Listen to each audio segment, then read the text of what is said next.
Welcome to the Mindset by Design podcast with your host, the expert Andy Murphy, where you will learn the tips, tricks, and strategies he teaches his world-class clients to give you the skills to dominate any business.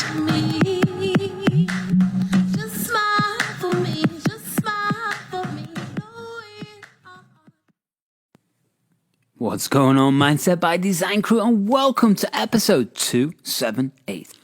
Hope you're amazing as always, and life is treating you beautiful. Isn't it cool? Isn't it cool that things seem to just be settling down a little in this crazy world right now? A little? Yes, a little.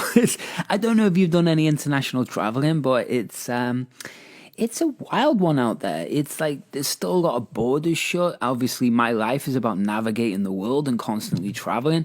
That's what I do.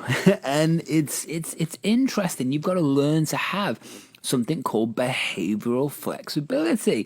Do you know what I mean? Because we can get locked onto a vision of the future or an identity of ourselves or a specific possibility, right? For me, I could be traveling, right? I need to be in that country. I need to be doing those things. That's my life there. But the truth is, we don't know where we're being directed. We don't know what's next. We don't know what is going to really be better than what we thought that we wanted. And that's the same thing with everything in life, right? That's the same thing with life. I mean, we get taught to become obsessive, and as an entrepreneur and listening to the Mindset by Design podcast and hanging around with me, you're probably going to be a little bit obsessive. Now, in the past, I've done previous episodes called World Class OCD. Yeah, the obsessive nature is something that I've found in working with thousands and thousands of clients and looking behind the scenes, looking into the machine of the brain, right?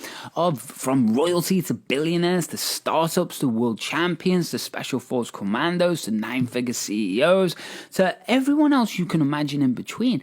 And it's amazing. It's amazing to see what really is playing. And behind the scenes, there's two different type of brains, right? So every one of them is obsessive in nature. That's how you create perfection or strive towards perfection. Obviously, there's no such thing as perfection, but also there is such thing as perfection. Again, I go against a lot of things that get taught out there. No such thing as perfect. Well, kind of is, right? Everything is perfect. Where you are in your life, the stage you are, what's going on right now, it's all perfect. So when they say you shouldn't strive for perfection, no, you should. Absolutely, you should. But here's the difference, right? The obsessive nature of driving things forwards, I love it. You should be doing it. The attachment to that specific outcome is what causes problems. Because when we become attached to a definitive thing, it means that we've got we put blinkers on our eyes. You know, like a horse, that we can only see what is in front of us and we can't see what's to the left or the right. Now, that's great for driving forwards to a specific goal, but we're missing out on so many opportunities or people or perspectives that are around us that we don't see. So when we become obsessive, that's great. When we become attached, that's bad. So when we got to have behavioral flexibility and adjust constantly to what is happening now, not what our brains think are going to happen, right? Does that make sense? Good, because we can limit ourselves. We can limit our possibilities. We can limit what we truly want, and that's no good. Mindset by Design is about designing your neurology, designing your brain, designing your performance to become an 8-figure thinker, a 1% performer, a world-class you. And if we can really, that becomes our burning desire inside of us, right? That burning desire inside of us is what will keep you driving forwards. Is this making sense? I know I jumped straight into a bit of a rant today. I get it. Because all of this is about controlling emotion. It's about lighting up and designing the neural nets we want. It's about understanding how to change your nervous system. It's about understanding brain chemistry. And we can go deeper, right? We can go into the quantum physical side of reality, right? With infinite dimensions. We can talk about frequency in the universe. Depends what you want to talk about. It's all the same thing. It's about controlling the emotion inside of you. Because when we control the emotion, what we have is a very different perspective on life. You know, I've taught this for a long time. I've done this game for 18 years all over the world. And that's what I see behind the highest performers in the world. You know, I've done all right myself. I mean, at 26 years old, I was putting together a $100 million project. And that's what took me into this industry. Moving through bankruptcy, moving through nervous breakdowns, and rebuilding to be one of the top in the world for what I do. And the thing about that is you got to have that burning desire. No one can teach that, right? No one can train that. You've got to want it. You want more. But then it's about making sure that we're building the brain the way we want it. Why? Because we want that automated. And when we can do that, life changes. Imagine just being able to see money flowing in. Imagine getting a different perspective over that issue or the growth of your business. Or imagine being able to switch on every single day if you're a salesperson, and no matter what, the neurology and the filter system in your brain is so dialed in that all you see is results, right? You get the idea? Imagine if your business, and you can see it so clear in your mind's eye that you can see all the moving parts, the mechanics, the angles. That's what you link to, right? So when we start understanding the power of the brain, then what we got to understand is that we have to train it. We have to train it.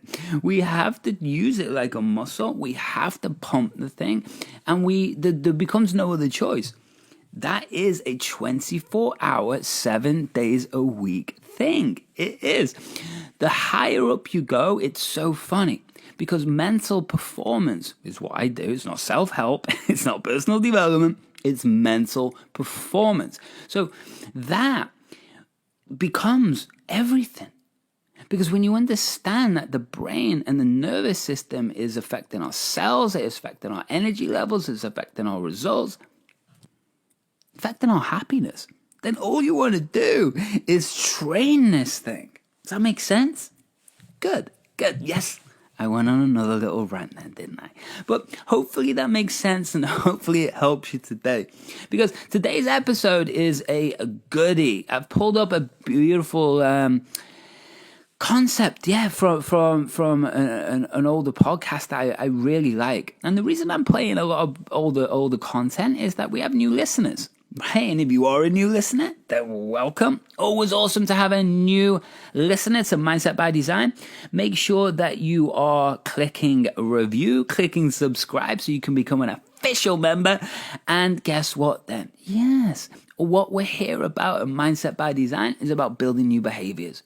New ways of thinking, feeling, and acting using the unconscious mind, conscious mind, neuro-linguistic programming, NLP, which I'm a world-class expert at and trainer, and neuro-retrainings, which are my combination of NLP, neuroscience, and what else? Well, behavioral psychology, sprinkle of spirituality, anything that creates the result that you want. Now, I've done this for 18 years all over the world, been top performer myself, and I've worked with thousands and thousands of people. And all I want to do is share this wisdom with you. That's it, right? I look around.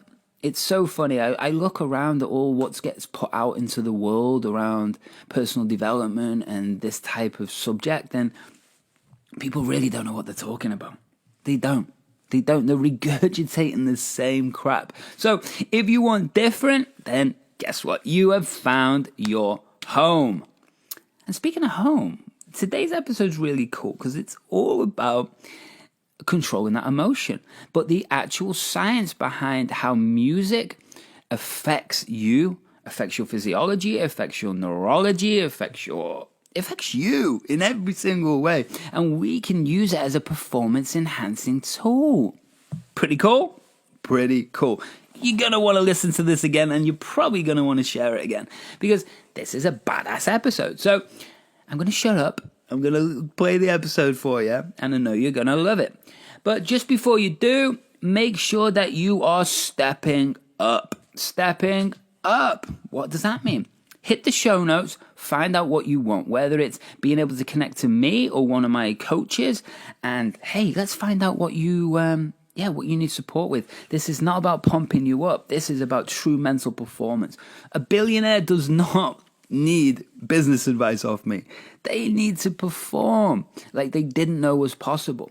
A world champion fighter or athlete doesn't need to get advice off me about fighting. No, they need their brain wired correctly. It's the same thing with everything. So head over there. Connect with me on Instagram, connect with me in the Facebook Incubator group, connect with me and apply to have a chat, and let's see if we can get you sorted and hit that next level. Happy? Good.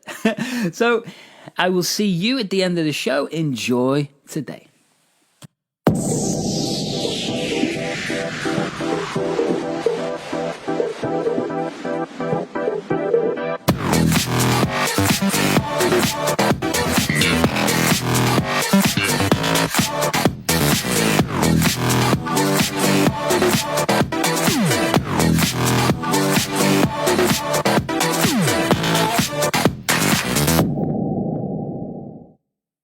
Just for you people out there thinking about starting podcasts, I've been doing this for 5 years, and I've had so many different type of microphones. And the truth is, look, everything can be done video-wise these days off your phone. Near enough, right? And there's so many cool new microphones out there that can connect to everything. It's like you don't really need this massive technology. You really don't. It was funny. I remember recording with a friend of mine, John Heffron, who's a stand-up comic, won NBC's Last Comic Standing, and it was going back, 8 years ago now, maybe 9 years ago. And we were recording something called Perfect State University. And it's a shame. I'm going to pull this out, and maybe I'll release it again with John. It's actually really cool. But we were in the recording studio, and it took so much time. It took so much money. And it's professional sound. It sounded amazing. Of course it did. But the truth is, you know what I mean? Thousands of dollars later, and so much time. And it was actually where we were recording, next door was the original Brady Bunch's house. Yeah, do you know the Brady Bunch? Probably don't if you're young, right? But I just about remember the Brady Bunch. But yeah, we were recording next door. And anyway, that's a random rant for the first 2 minutes of the podcast. Random, but it just shows how things have changed so much. I mean, this, 10 years ago, this was a radio show. This was literally, you would have a production house, you would go somewhere, people would market for you, people would set up the times for you, you would pay, you maybe even were employed by the radio station. Do you remember radio? It still exists apparently.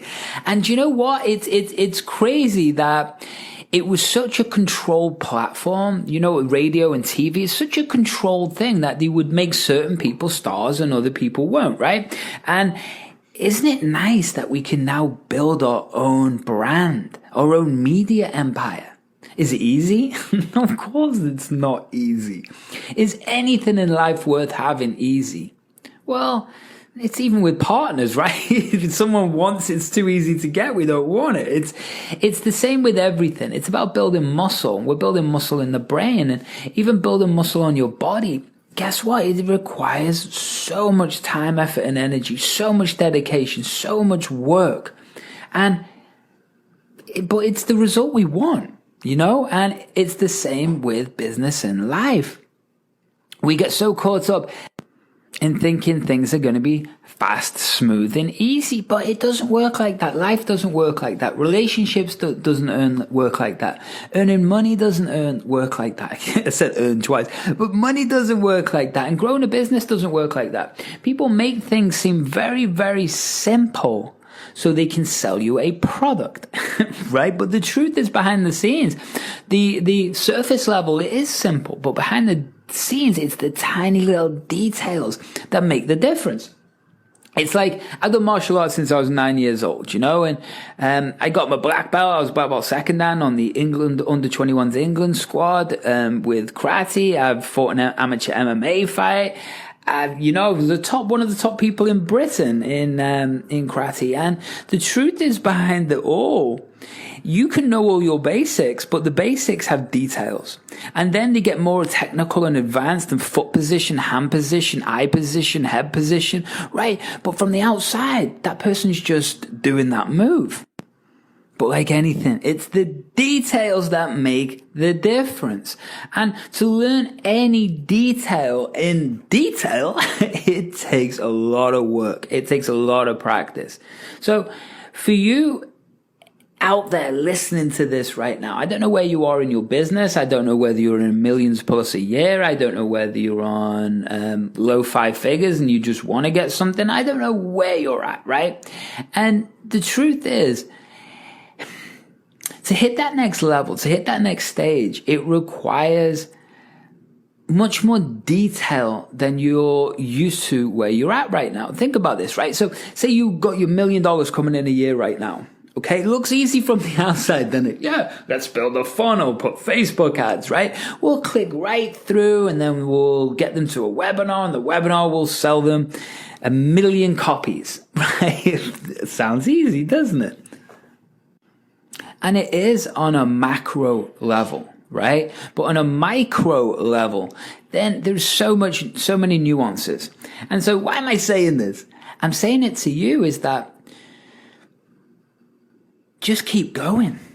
Do you know what I mean? Just keep getting better at your skill. Just keep getting better at who you are. Just keep getting better at up-leveling your network, up-leveling your details of what you need to know. Because if you're in that $1 million a year, guess what it comes with? Well, it comes with a lot more, details than what would be shown from the outside. So that includes not just accounts, but that includes the merchant accounts, then following the tracking, and then you're dealing with a lot of money then, which means you're dealing with a lot of people, which means you're dealing with a lot of egos, which means you're dealing with a lot of happy people, unhappy people, you're dealing with money, you're dealing with teams, you're dealing with marketing, you're dealing with sales. It goes on and on and on. And all of these areas require you or somebody to be an expert.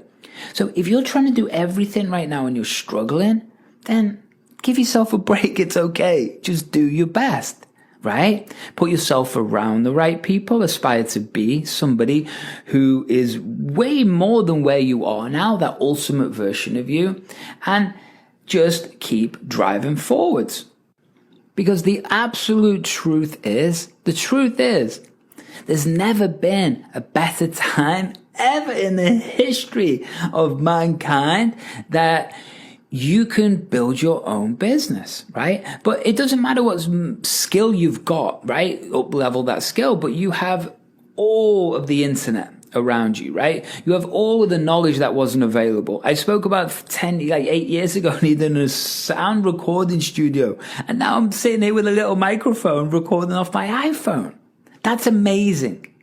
And so for you, always look at what's next. I mean, if something's not working for you, okay, well, let's step out of that view, look in on it from a 30,000 foot view, and what are the missing pieces, right? Be honest, unemotional, and be honest with yourself.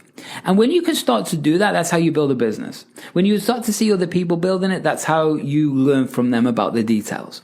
And I realize I'm on a complete rant for the past 8 minutes, but it was important for me to say to you, just keep getting better, right? And that's what the podcast is for. That's what I'm here for. Because the truth is, what I was saying before, is you can have the best, most advanced skill set in the world. You really can. You could be the best at what you do in the world. And if you said you are, I kind of believe you. You know what I mean? The second step to that is you can have that skill set, but then it's about the mindset. right? And if your brain isn't dialed in to what your skill levels are, then you're not going to get the results. Let me explain. We talk about that $1 million earner, right? The 7-figure. Now, if you're earning that a year, guess what? You have become an expert, right, in each one of those areas, or you've become an expert at managing people who are experts in that arena. So what's my point to all of this? Why am I telling you all this?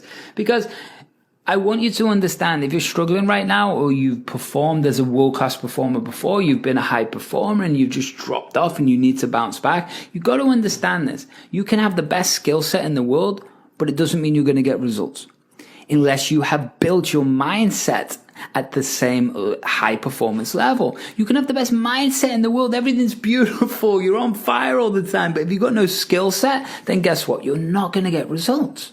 It's just a fact.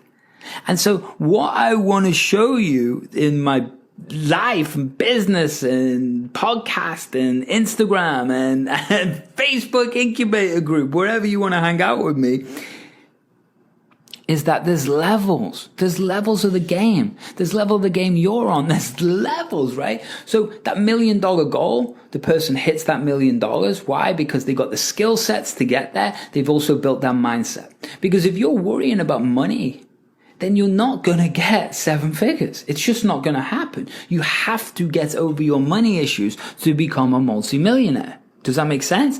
Or whatever goal it is for you, you have to get over that issue. So skill set and mindset equals results. Today's episode is something I've taught for, way over a decade. But there's all these beautiful neuroscience studies come out, and now we've got connection with AI, which speeds everything up 10x. So basically, we're going to look at why music makes us feel, plain and simple. Why does it make us feel? And it's according to AI, who's calculated a ton of research on this. And I'm going to get into why emotions are so important in high performance. It's a thing that people overlook or they dismiss. And I go the opposite way, which is tends to why I create results that people can't. But I go the opposite way. And emotion control is so important. But then we have to understand how to use that kinesthetic, how to use that emotion, and how that emotion then connects to our nervous system, our brain chemicals, and to how we think, feel, and act in the moment. And that's what I'm going to get into today. So if that sounds good, then keep listening. So crew, here we go. Here we are. This is an article that I found. It's very recent. It's by October the 31st. And yeah, it's Neuroscience News. I love this site. They go into neuroscience, neurology, AI, robotics, psychology. It's pretty cool. This article, I'm going to condense it and I'm going to give my opinions as always about it and make it relevant to you. And something you can actually apply in your life today. That's the whole point, right? Because there's so many of these articles and oh man, YouTube videos and Instagram, they just talk noise and they've read someone's quote or they've read something and they repeat it, but there's no wisdom behind it or there's no actual application behind it. And it drives me crazy, to be honest. So let's jump into this, right? Let's jump into this. I'm going to give you a quick summary and then we'll break this article down. And then I really want to show you the power of music. And it sounds a silly concept. It really, really does. I mean, music, what the heck? It's just music, right? But when we start to understand that since the dawn of man, and we're going back, tens of thousands of years now, it's a case of, the primal side of us has always been able to create rhythms and beats. Do you understand that? So when we go back to before we have verbal communication and we weren't able to express the details of hunting and fire building skills or even just normal communication about our emotions, what happened was we didn't have prefrontal cortex or cortex development, right? So the way that the tribes bonded was through rhythm and beats. Because anyone can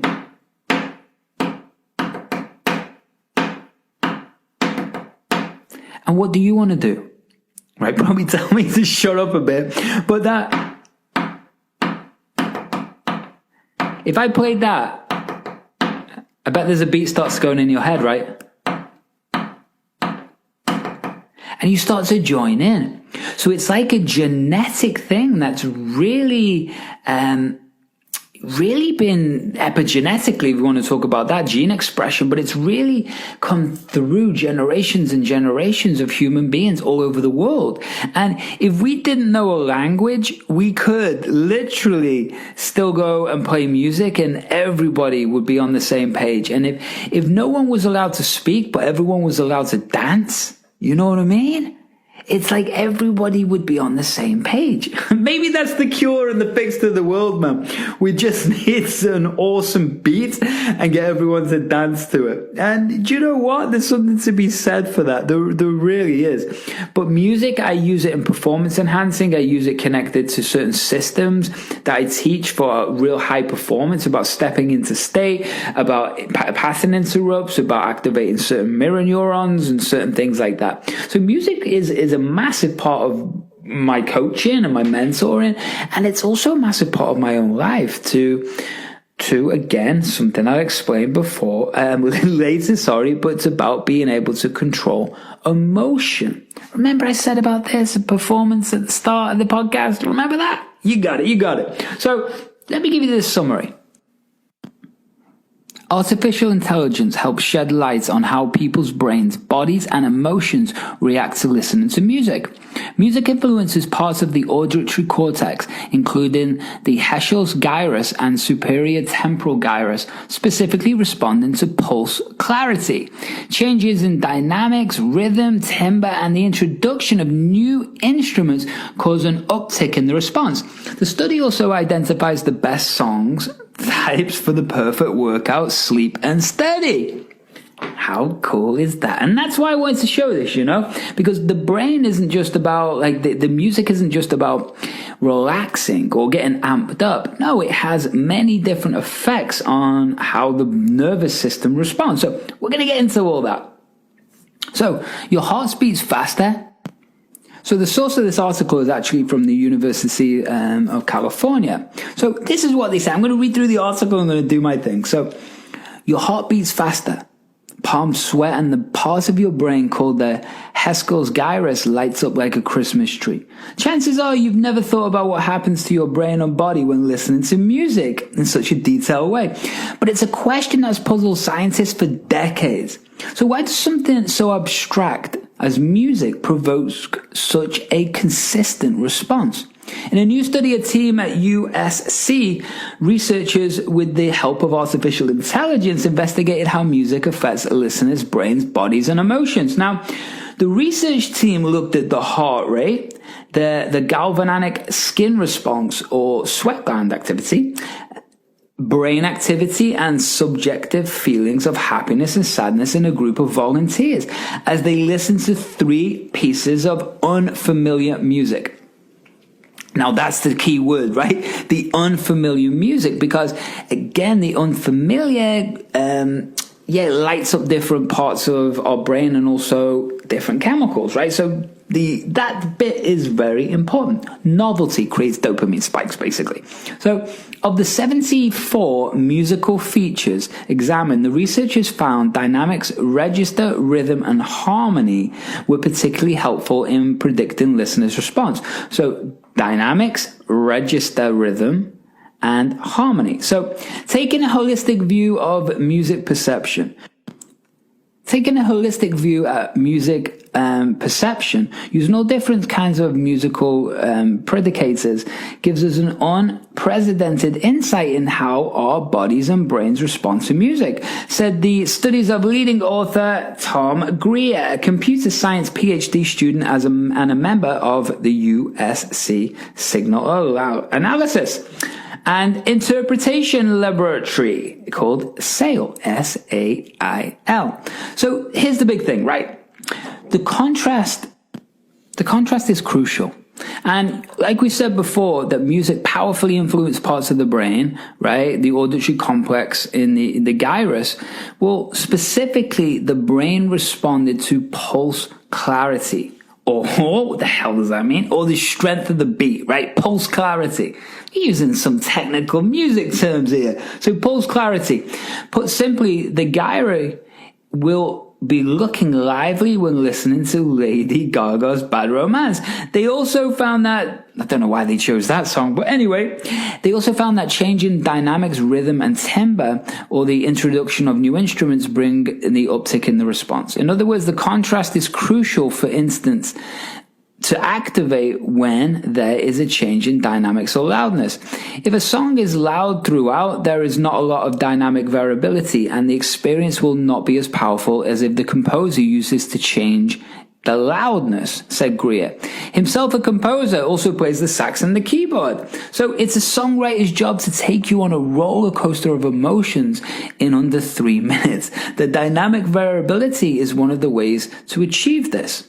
That's pretty cool, right? So think about this, right? We have classical music's a brilliant example, isn't it? You know, where it goes really quiet and then goes bam, bam, bam, and then back down again. But you've got like, dance music, right? It's a consistent thing. So I'm going to continue with the article. But so if you're listening to a whole album of black metal, which is consistently loud, you're probably not going to see a response. But if you're listening to Nirvana's Smells Like Teen Spirit, which goes into a quiet burst and a loud chorus and back again, it's a different story.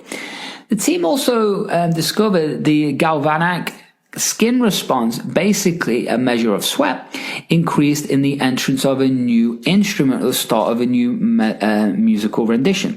So in addition, the most stimulating moments in music were preceded by an increase in complexity level of the song. In essence, the more instruments are in the song, the more people responded. Think of the section of Mike Oldfield's Tubular Bells. I don't care what this guy's doing, right? He might be brilliant, but whoever's wrote this article, okay, needs to update their songs, right? But again, Mike Oldfield's Tubular Bells, as the song builds, again, it's adding more instruments, so that means the brain's going to respond, right? So, and the saddest note of all, the award goes to the raised 7 note of the minor scale. The study found that the note F in a song in G minor key of G minor positively correlated to high sadness ratings. How interesting, right? So think about that. That's how deeply ingrained songs are to our genetic code. Is that it's like if you're playing an F in G minor key, it makes you sad. Think about that, right?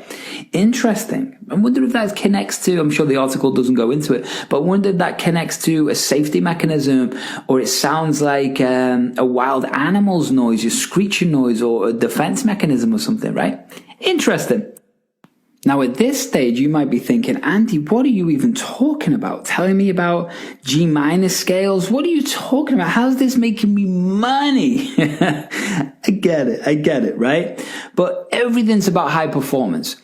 So to understand how you work, you need to understand how the brain works. You need to understand how everything connects together, because that's how we create a foundation that starts to automate your behavior. It starts to automate your focus, your beliefs, your emotional, right? Your emotional reaction, or your emotion in the moment. That's how we're able to engage self-talk right there when the pressure's on, to be able to direct our focus or use a different language or make a decision, right? Maybe it's even about mirroring or modeling that person's tonality. So you build a deeper level of rapport. Or maybe it's about being able to be in the correct emotion and thought, so you're able to negotiate and take that person's thinking up to the highest level perspective where you both agree, right? But when you're stressed out and the pressure's on, you can't do those things. Does that make sense?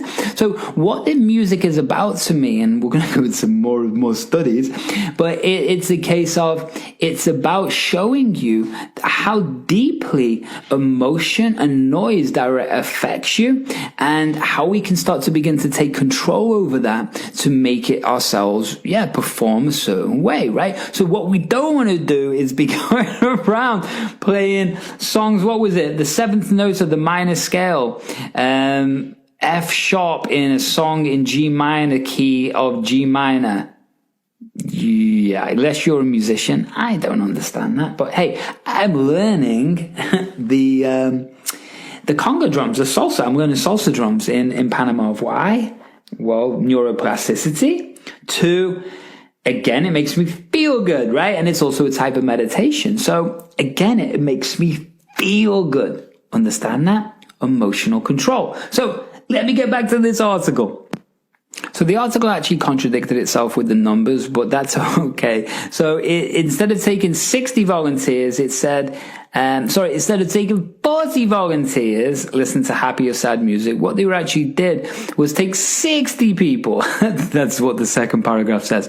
60 people listened to the music on headphones while their heart activity and skin was measured. The same group also rated the intensity of the emotion, happy or sad. So that's pretty cool. And they did that while they're listening to the music. Then the computer scientists crunched the data using AI. And this is why everything's changed now, the speed that things can happen, right? So they crunched the data using the AI algorithm to determine which auditory features people responded to consistently. So in the past, neuroscientists trying to better understand the impact of music on the body and the brain and emotions have analyzed an MRI brain scans over very short segments of time. For instance, looking at the brain reacting for 2 seconds of music. So by contrast, in this study, using algorithms to analyze data gathered in the lab, the scientists were able to look at how people felt while listening to music over longer periods of time, which not only from brain scans, but also combining data from other modes. So novel multimodal computing approaches help people not just illuminate human affective experiences, but to music at the brain and body level, but connecting them to how actually individuals feel and articulate the experience. And this is very important to understand, right? Because then it gives them a baseline reading of, look at this way, and this is the way my brain thinks about it. If they had a baseline reading of what actual frequencies or music notes created high performance or absolute happiness and ecstaticness, right? And they know that that was connected to literally changing how our brain is wired and the chemicals. Then how amazing would it be if we had that data, right? And we were able to plug people in. Depression would be gone. We'd be able to elevate ourselves. And that's one of the things that I want to do with the podcast and the whole of the brand. I talk about high performers, and it's all true. That's how I love to work with and help. But the truth is, there's a journey to become a high performer, right? And it's growth. And even when you're a high performer, it's about the ability to constantly maintain that. So to me, when I read these articles, it's like, okay, it's a lot of noise and nonsense, but it's all relevant. And if we get through to the details and we get clear on what the point is, why I'm telling you this, then what it's about helping people and making money, right? So emotional control is what's going to help you do that. So let me keep going with the article anyway. In addition to helping research identify songs for the perfect workout, study, or sleep playlist, the research has therapeutic applications. Music has been shown to calm anxiety, ease pain, and help people through disabilities or dementia. And I love that dementia one, right? Because if we talked about trigger points or anchoring or stimulus response, what the hell does that mean? It means a memory from the past. It might be music. You might have been in a nightclub at 4 o'clock in the morning. Lots of us have had those memories, right? But at that moment, you hear that tune, it takes you right back to that moment.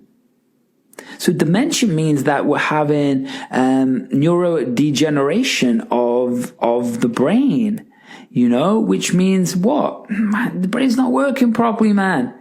So if we can light up those old memories that we haven't thought about in a while because they're deeply pushed into our nervous system, then imagine how amazing that would be, Hey, I'm dealing with a family member with things wrong with them with Parkinson's. So things like tools like this become very important to me to be able to, help ease that pain. But anyway, that's a side note. So from a therapy perspective, the article talks about, from a therapy perspective, music is a really good tool for induce emotion and engage a better mood. Well, I just told you that, didn't I? But using the research, we can design a musical stimuli for therapy in depression and other mood disorders. It also helps us understand how emotions are processed in the brain. And I love what they've said then, because that is exactly what the stimuli, which is a stimulus response, which is anchoring, right? Or Pavlov's dog experiment. It's basically saying that you can connect things to things in a negative and positive way. So you could see a picture on a wall and it's the same picture, but you could hate that person because it reminds you of somebody. Someone else could love that person because it reminds them of somebody, right? So that's a trigger response. That's a stimuli. So if we're able to work this out, man, it's like pressing keys on a keyboard, they literally will communicate different emotions in people. That, for me, is massive. So the final piece of this is, according to the researchers, future studies could look at how different types of music can positively manipulate our emotional responses and whether the intent of the composer matches the listener's perception of a piece of music. Well, that's a whole different thing. But I want to show you now, right, how to apply that, right? Because that's what we want, isn't it? We want to be able to apply these things for high performance. So, first of all, there's two different ways I use this, okay? So first of all, did that article make sense? Remember, everybody, I have dyslexia, so I do my best with this, and I do my best to pronunciate things correctly, and you probably heard me mispronunciate loads of words, and if you're used to me by now, hey, it is what it is. Richard Branson, Einstein, and many others have dyslexia, or had dyslexia, so hey, it's got to be a good thing. So my point is in how I use music is different stages of the day and different ways, right? And different ways to use it. So if we're using it to pump up for the day, okay, we're using it to switch on, then that's very important. But there is definitely, do we want gabba stomping techno in the morning? Or do we want something just to elevate our mood? Or do we want that music to make us happy? Or do we want it to fill us full of energy? Or do we want us to feel emotional so we can express something into a journal, right? All of those very different ways we use and I use music, right? And when we start to look at music like that, it's beautiful, because if you're stressed out, well, we can put something calmer. If we're too calm and we need to amp up, we can do that, right? It also moves us into how I use many different tools, but one of them is music or affirmations or brainwave frequencies, binaural beats, while I'm actually working. And so if I'm sending emails and stuff, I've actually got tracks always playing in the background. And one of the things, I can listen to mantra, I listen to lots of different crazy stuff. But for you, when you're listening, what we want is not an amped up music, right? And we don't want high variability, because we've just shown it creates different emotions in the brain and amps us up. And when we're trying to be in a flow state is a very specific thought pattern and brainwave frequency. So by constantly changing the beats and stuff, what that does for us is, it's going to take you out of flow. It's going to bring you consciously into thinking about that music and having an opinion about it, not being what I want it for, which is a consistent beat it doesn't necessarily have lyrics. If the lyrics it does have, then they need to be monotonous, or they need to be in a different language so you can understand it. Because what we don't want is a conscious response. Does that make sense? Because if I was tapping, doing this tapping again, right? If I was tapping,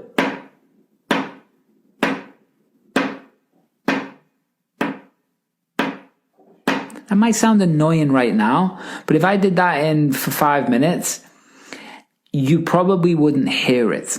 Do you understand? It blends in. That's when we start to drop into trance. And what I mean by trance is different brainwave frequencies. So when you're actually working and you're typing emails or whatever it is, I want you to understand something. I want you to understand that version of you that's typing right there is a very specific version. Specific beliefs, specific focus, expectations, certain self-talk, and certain chemicals in the brain.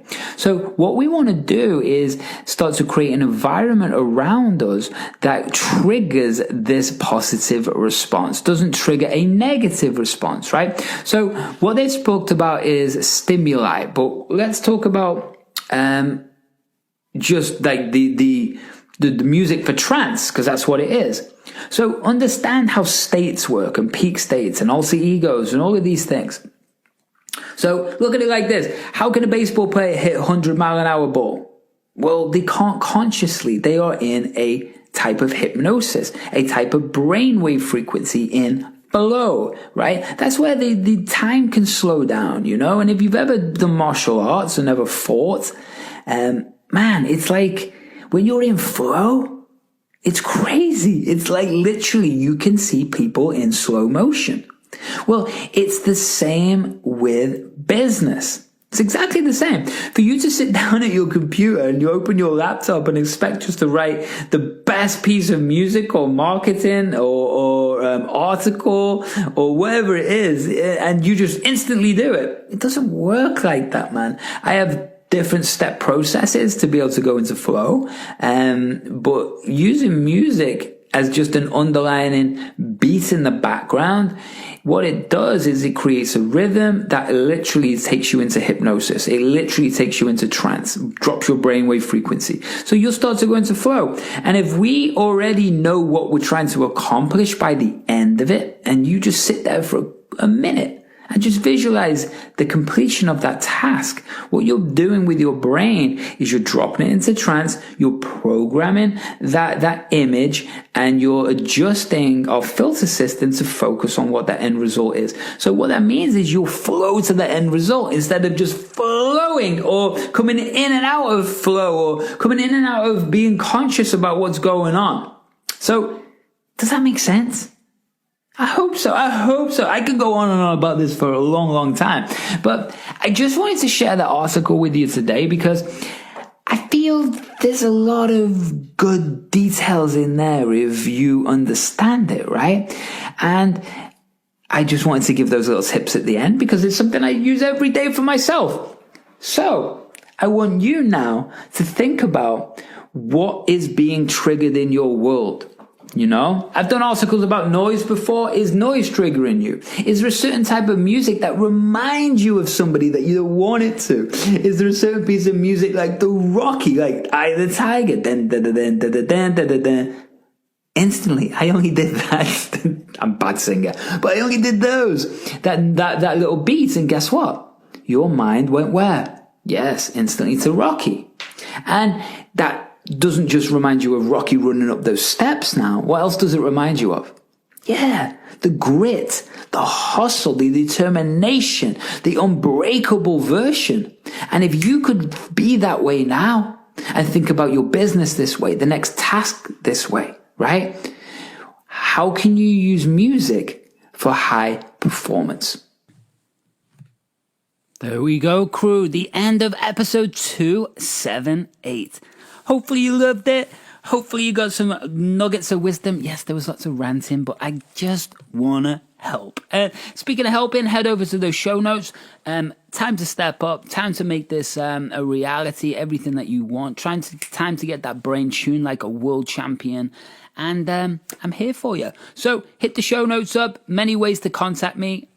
And you could be one of the very few that get an opportunity to actually work with me. So, hey, who knows? Who knows? So that's the end of the episode, crew. So you have an amazing week. And until the next time, oh yeah, one more thing. Why don't you smile for me? Thanks so much for listening to today's episode of the Mindset by Design podcast with your host and NLP expert, Andy Murphy. We'll catch you next time.